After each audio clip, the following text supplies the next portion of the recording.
Assalamualaikum warahmatullahi wabarakatuh. Perkenalkan, nama saya Stevia Permata Dewi dengan NIM 220302040. Bismillahirrahmanirrahim. Baik, di sini ada ruang lingkup pembahasan. Pembahasan yang pertama bukan dari filsafat Yunani. Pembahasan yang kedua, sumber rasionalitas Islam. Pembahasan yang ketiga, penerjemahan filsafat Yunani. Pembahasan yang terakhir ada pasang surut pemikiran filsafat. Baik, pembahasan yang pertama bukan dari filsafat Yunani.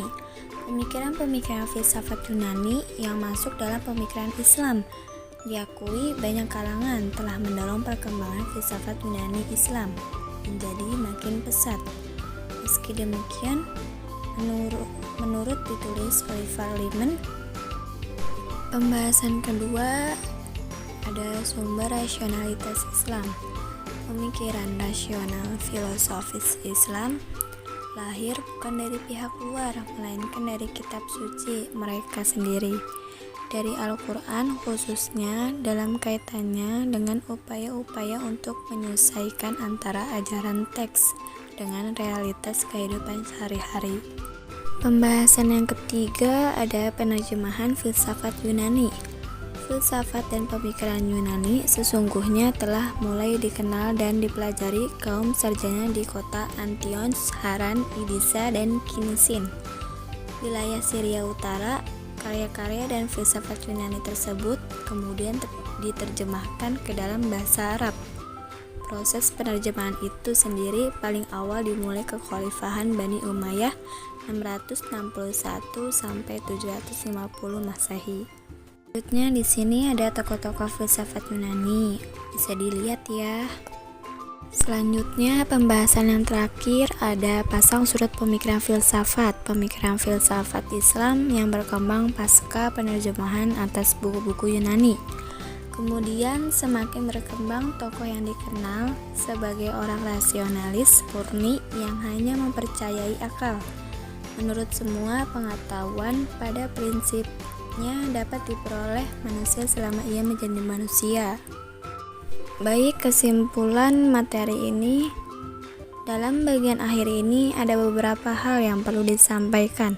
Yang pertama, bahwa pemikiran filsafat Islam tidak didasarkan atas filsafat Yunani yang masuk ke dalam tradisi keilmuan Islam lewat proses terjemahan, melainkan dikembangkan dari sumber-sumber khazanah Islam sendiri karena adanya kebutuhan untuk itu. Alih-alih didasarkan atas filsafat Yunani, sebaliknya justru pemikiran rasional Islam yang telah ada dan mapan sebelumnya. Itulah yang telah memberikan jalan bagi terimanya filsafat Yunani dalam tradisi intelektual Islam. Meski demikian, harus diakui juga bahwa hasil-hasil penerjemahan karya Yunani telah membantu perkembangan filsafat Islam menjadi lebih pesat. Yang kedua, bahwa grafik perkembangan pemikiran filsafat dalam Islam ternyata tidak senantiasa naik dan mulus, melainkan mengalami pasang surut. Pertama-tama disambut dengan baik karena diperlukan untuk memenuhi kebutuhan menghadapi pemikiran aneh dan menyimpang, tapi kemudian dicurigai karena ternyata tidak jarang justru digunakan untuk menyerang balik ajaran agama Islam sendiri yang dianggap telah baku. Yang terakhir, yang ketiga, bahwa para tokoh filsafat Islam mulai Al-Kindi 806 sampai 875 Masehi, Al-Farabi 870 sampai 950 Masehi, sampai Ibnu Rushd 1126 sampai 1198 Masehi. Dengan caranya masing-masing sesungguhnya senantiasa berusaha untuk menyelaraskan antara wahyu dan rasio, antara agama dan filsafat, bukan memisahkan seperti yang sering dituduhkan oleh sebagian kalangan. Karena itu, dugaan, asumsi, atau bahkan tuduhan bahwa filsafat Islam telah mengabaikan atau bahkan meninggalkan ajaran wahyu kiranya patut dikaji ulang.